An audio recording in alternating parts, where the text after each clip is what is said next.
मुझे मेरी हैसियत बता दी गई और मुझे समझ आ गई। मुद्दे की बात तो बाद में आएगी। देखो दोस्त, अभी तो मैंने मुद्दों के बारे में सोचना शुरू नहीं किया है। और फिर उसकी माँ बहन करने में कोई कसर नहीं छोड़ी और कार्यकर्ताओं को बेदाग बरी करा के लेके आए। आज उसी सड़क के ऊपर ये वंदे भारत की ट्रेन महिलाओं को उसमें चले गए। आप वीआईपी सांसद के लिए नेता नगरी के ताज़ा तरीन एपिसोड में आप सबका स्वागत है, जहां नगर नगर घूमते राजनेताओं की पौल पट्टी हम आपके सामने रखते हैं।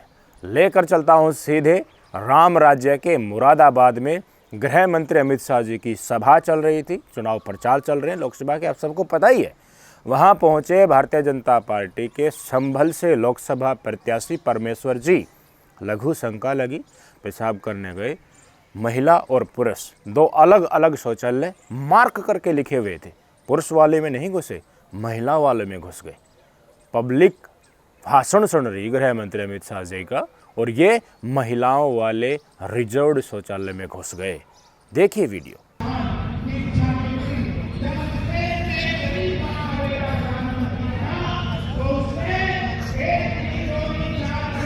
सांसद जी, ये भी ना देखा आपने महिलाओं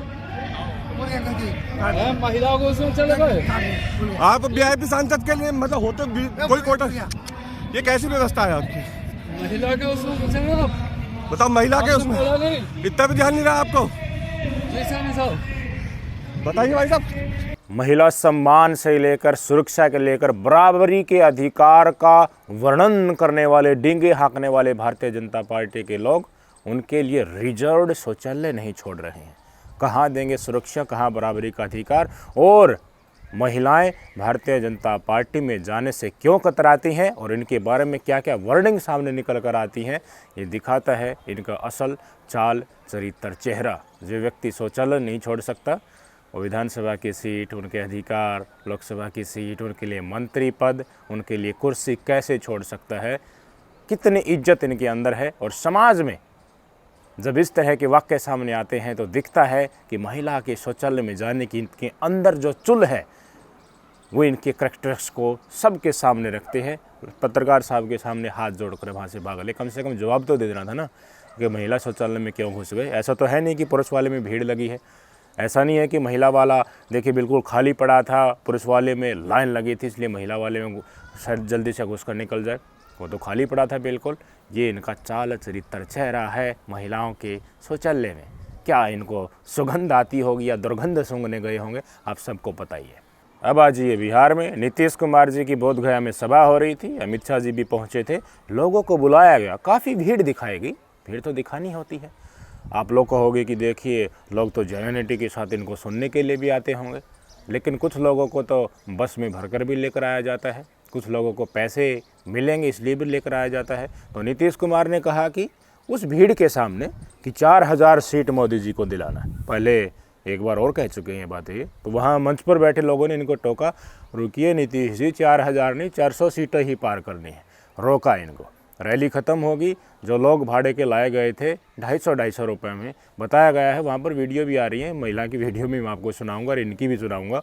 250 रुपये पेमेंट नहीं किया, सबके सामने, मीडिया वाले के सामने बता दिया कि मुझे 250 रुपये के लिए बोला गया था कि रैली में चलो ये मिलेंगे, लेकिन पेमेंट नहीं किया गया। पेमेंट वह मांगने के लिए बातें सामने आ गई, सुन लीजिए।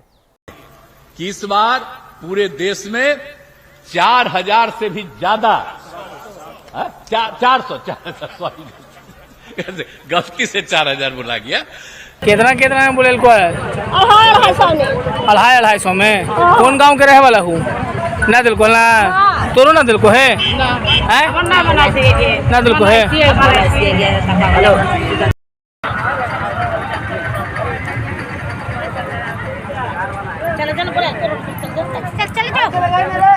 अब आपको लेकर चलता हूं मोदी जी के गृह राज्य मॉडल स्टेट गुजरात में। गुजरात के लोगों को अब चिंता सताने लगी है, क्योंकि मोदी जी के साथ साथ लोग गुजरात के लोगों को भी गलियाने लगे हैं। मोदी को चोर कहने के साथ साथ गुजरात के लोगों को भी चोर कहने लगे हैं। वहाँ के लोगों ने स्पष्ट कर दिया, भाई देखिए चोर करे चोरी, और हम कहाँ उनके सीना जोरी में साथ निभाएं, हम नहीं हैं बिल्कुल भी। चोर वो है, उसके गांव के लोग चोर हैं, ये लोगों एक महिला ने बोला है। हम उसके साथ सहभागी नहीं हैं। हम इसके चोरी करने के एक्शन और घटनाक्रम में बिल्कुल भी इसका न तो साथ दे रहे और न ही हमें साथ लपेटा जाए। सरेआम ने बता दिया कि देखिए ये दिल्ली चला गया हो, पहले गुजरात का मुख्यमंत्री था, वहाँ जाकर ये बेशक से देश बेचने की रेहड़ी लगाए हुए हो, लेकिन देश की जनता इसके ऊपर जो दाग लगाएगी वो इसके ऊपर ही रहना चाहिए, गुजरात के लोगों के ऊपर नहीं। गुजरात के लोग उसके जिम्मेदार नहीं है, वो अब पीछे हटने लगे हैं। मॉडल स्टेट से वक्तव्य सुन लीजिए। इसके वास्ते तो पूरा गुजरात बदनाम हुआ, ऐसे कह रहे गुजराती चोर है चोर है। तो किसकी मेहरबानी? मोदी की। अभी मोदी जी के वजह से बोल रहे हैं कि गुजराती चोर, गुजरात चोर है, गुजराती चोर है। तो गुजरात मोदी के वास्ते हम गुजराती चोर बनेंगे?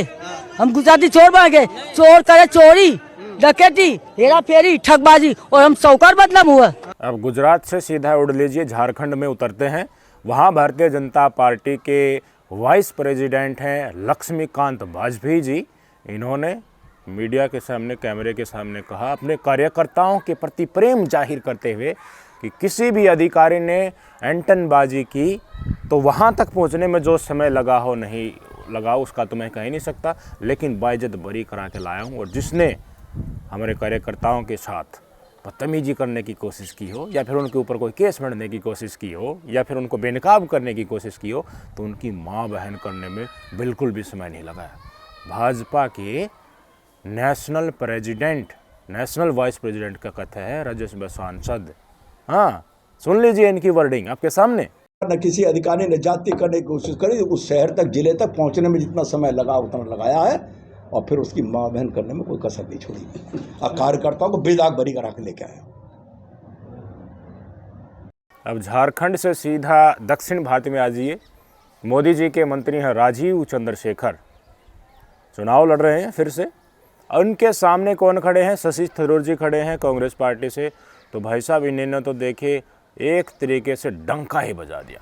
मंत्री राजीव चंद्रशेखर के साथ इतनी भीड़ कि पैर टिकने लायक भी जगह नहीं बची है भाई साहब। चारों तरफ लोग ही लोग, युवा, महिलाएं, बच्चे, बूढ़े, हर वर्ग इनके साथ हो लिया। मोदी जी के रोड शो से भी ज़्यादा लोग इसमें पहुंच गए। देख लीजिए तस्वीर।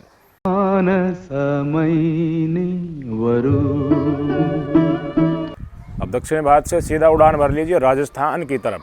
राजस्थान में भारतीय जनता पार्टी का खूब प्रचार चल रहा है क्योंकि वहाँ पर पतलून काफ़ी गीली है।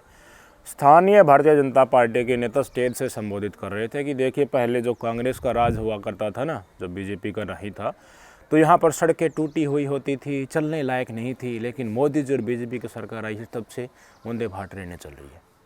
वंदे भारत ट्रेनें, ये कहा इन्होंने, सुन लीजिए। जाए तो जहां इस रेगिस्तान के दौरों के अंदर कभी सड़कें नहीं हुआ करती थी, हम सड़कों के अभाव में गाड़ियों के एक्सल टूट जाया करते थे, आज उसी सड़क के ऊपर ये वंदे भारत की ट्रेन, वंदे भारत जैसी ट्रेनें जिस तरह से राजस्थान में हुई। अब यहाँ से आ जाइए हरियाणा में। हरियाणा के किसान तो गजबे ही कर रहे हैं। तो पिछले दिनों किसान आंदोलन में गोलियां जब चलाई गई थी हरियाणा पंजाब बॉर्डर पे, खनौरी बॉर्डर पे, किसानों को शहीद किया गया, सुखकर्ण सिंह को, और भी किसान शहीद हो गए। उसमें हरियाणा के गृह मंत्री कौन थे? अनिल विज, अम्बाला से 6 बार के विधायक। मुख्यमंत्री खट्टर साहब को हटाकर नायब सैनी जी को बना दिया गया। इनको पूछा ही नहीं। पहले भी ये स्टेटमेंट दे चुके हैं कि मुझे अंधेरे में रखा गया, मुझे बताया नहीं। ऐसे लोगों के साथ काम करना जिन्हें हम पर ही विश्वास नहीं है, या मैंने उनको बताया था फिर भी मुझे अलर्ट नहीं किया, तो उनके साथ काम करना मुश्किल हो गया। अब इनकी एक स्टेप और स्टेटमेंट आ गई। कहा है कि मैं तो देखिए 6 बार का विधायक था, भाजपा ने ये घटनाक्रम करके मुझे मेरी औकात बता दी। क्या औकात है वो बता दी, और पीड़ा जाहिर कर रहे हैं। गृह मंत्री थे तब इनको नहीं पता था कि प्रदेश की जनता को किस तरीके से तुम गोलियों के आगे करके भुन रहे हो, आंसू गैस के गोले चला रहे हो, और अब हमदर्दी मांग रहे हो देश की जनता से, प्रदेश की जनता से। सुन लीजिए इसके विचार। नहीं, ऐसा ना, मुझे मेरी हैसियत बता दी गई और मुझे समझ आ गई कि मेरी हैसियत एक छोटे से कार्यकर्ता के तौर पर है, और मैं भारतीय जनता पार्टी का एक कार्यकर्ता के तौर पर काम करूंगा। मैं अम्बाला छावनी का 6 बार का विधायक हूं, 6 बार का। तो मेरे जो उनके प्रति फर्ज हैं उनको मैं निभा रहा हूं। मेरठ से भारतीय जनता पार्टी के प्रत्याशी जिन्होंने रामायण में अपना अभिनय दिखाया था, अरुण गोविल जी, वो प्रचार करने के लिए गाड़ी में सनरूफ वाली छत में खड़े होकर प्रचार कर रहे हैं, खूब घूम रहे हैं। बताया जा रहा है कि दलित के घर में खाना खाने के लिए जा रहे हैं, दूसरे लोग खा लेते हैं, ये खाते नहीं हैं, ये बैठे रहते हैं आराम से। इनसे पत्रकार महोदय ने सवाल किया कि मेरठ की जनता के क्या क्या मुद्दे हैं, आपने जाना प्रचार के दौरान। इन्होंने कहा कि देखिए मुद्दों की बात तो बाद में करेंगे, पहले चुनाव प्रचार कर लें, जीत जाए उसके बाद लोगों के साथ बैठेंगे। मुद्दों का नहीं पता भाई साहब को, और चुनाव लड़ने के लिए आ गए। वीडियो देख लीजिए। मुद्दों से आप जान परिचित हो पा रहे हैं, मेरठ के क्या मुद्दे हैं? मुद्दों की बात तो बाद में आएगी। देखो दोस्त, अभी तो मैंने मुद्दों के बारे में सोचना शुरू नहीं किया है। अभी तो बेसिकली पहले चुनाव के ऊपर ध्यान है। चुनाव एक बार हो जाए फिर सबके साथ मिलके बैठेंगे, उनकी प्रॉब्लम सुनेंगे, क्या क्या मुद्दे हैं, क्या है, देन स्ट्रैटेजी बनाएंगे, then we will do it.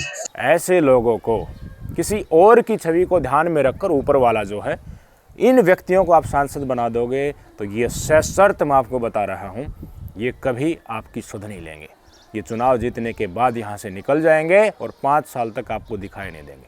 जितने भी राजनेता अभिनेता से बने हैं उनके रिकॉर्ड उठाकर देख लीजिए। 2.5 किलो का हाथ होता था सन्नी देओल का, पंजाब में लोग ढूंढ रहे हैं उनको कहाँ मिलेंगे। और भी कई, हेमा मालिनी जी पहले चुनाव प्रचार पिछले वाले में अपना गेहूं काटने के लिए गई थी, अब भी गेहूं काटने के लिए चलेगी, उसके बीच में आपको कहीं दिखेंगे नहीं। इसके क्षेत्र की जनता शिक्षा, स्वास्थ्य, रोजगार के लिए तरसती रहेगी। रोड टूटे पड़े रहेंगे, खोजनेंगे, दूरबीन से देखने थे, ये नहीं मिलते। तो इसलिए जिस व्यक्ति को चुनो वो ऐसा होना चाहिए कि आपकी समस्या के लिए, आपके भले के लिए, आपके क्षेत्र में विकास के लिए ऊपर वालों से लड़ सके, आपका हक आपको दे सके। अगर ऐसा नहीं करोगे तो पिछले 5 साल में जो हुआ है, मोदी जी के नाम पर आपने जिसको चुनकर भेजा वो पल्ला झाड़ ले रहा है, पीछे हट जा रहा है, आपके बीच ही नहीं आ रहा है। यही घटनाक्रम इस पार्टी की सरकार में जायज़ हो जाएगा। फिर शिकायत करनी है तो मोदी जी से करोगे, और मोदी जी आपके पास आएंगे नहीं, न आपको मोदी जी अपने पास आने देंगे। आंदोलन करोगे तो लठ मारेंगे, गोली मारेंगे, टुकड़े टुकड़े गैंग बताएंगे, पत्थरबाज, आतंकवादी, खालिस्तानी तमाम संख्याएँ आपको दे दी जाएगी। उसके बाद भी आप इनके कोर वोटर बैंक होते हुए भी किसी और माध्यम से आवाज़ उठाएंगे तो आपकी वो बेइज्जती की जाएगी, आपने सोचा भी नहीं होगा। जेल जाने की भी नौबत आ जाएगी। आपका समुदाय आपके साथ खड़ा होगा, आपका समाज आपके साथ खड़ा होगा, तो पूरे समाज को मुसलमान करार देकर देश विरोधी का टैग चिपका दिया जाएगा। किसान आंदोलन में देखा, पहलवान आंदोलन में देखा, अब राजपूत समाज का आंदोलन कर रहे हैं उनके देखे। बेरोजगारों के साथ क्या हुआ वो हमने देखा। स्किल नहीं है इस देश के बेरोजगारों में, तभी भटक रहे हैं, सबको रोजगार नहीं मिल सकता। इस देश की गोदी मीडिया और नफरती गैंग जो है, और ये गोडसेवादी है, सोशल मीडिया पर बीजेपी IT सेल वाले हैं, ये आपको देशद्रोही का टैग आपके ऊपर चिपकाने के लिए पर्याप्त है। इनको ये काम दे दिया जाता है। तो सोच समझकर वोट कीजिएगा। अगर हक मांगा, वोट ऊपर वाले की तस्वीर देख कर दी तो भाई साहब देशद्रोही का टैग कब लग जाएगा आपके ऊपर पता भी नहीं चलेगा। नमस्कार।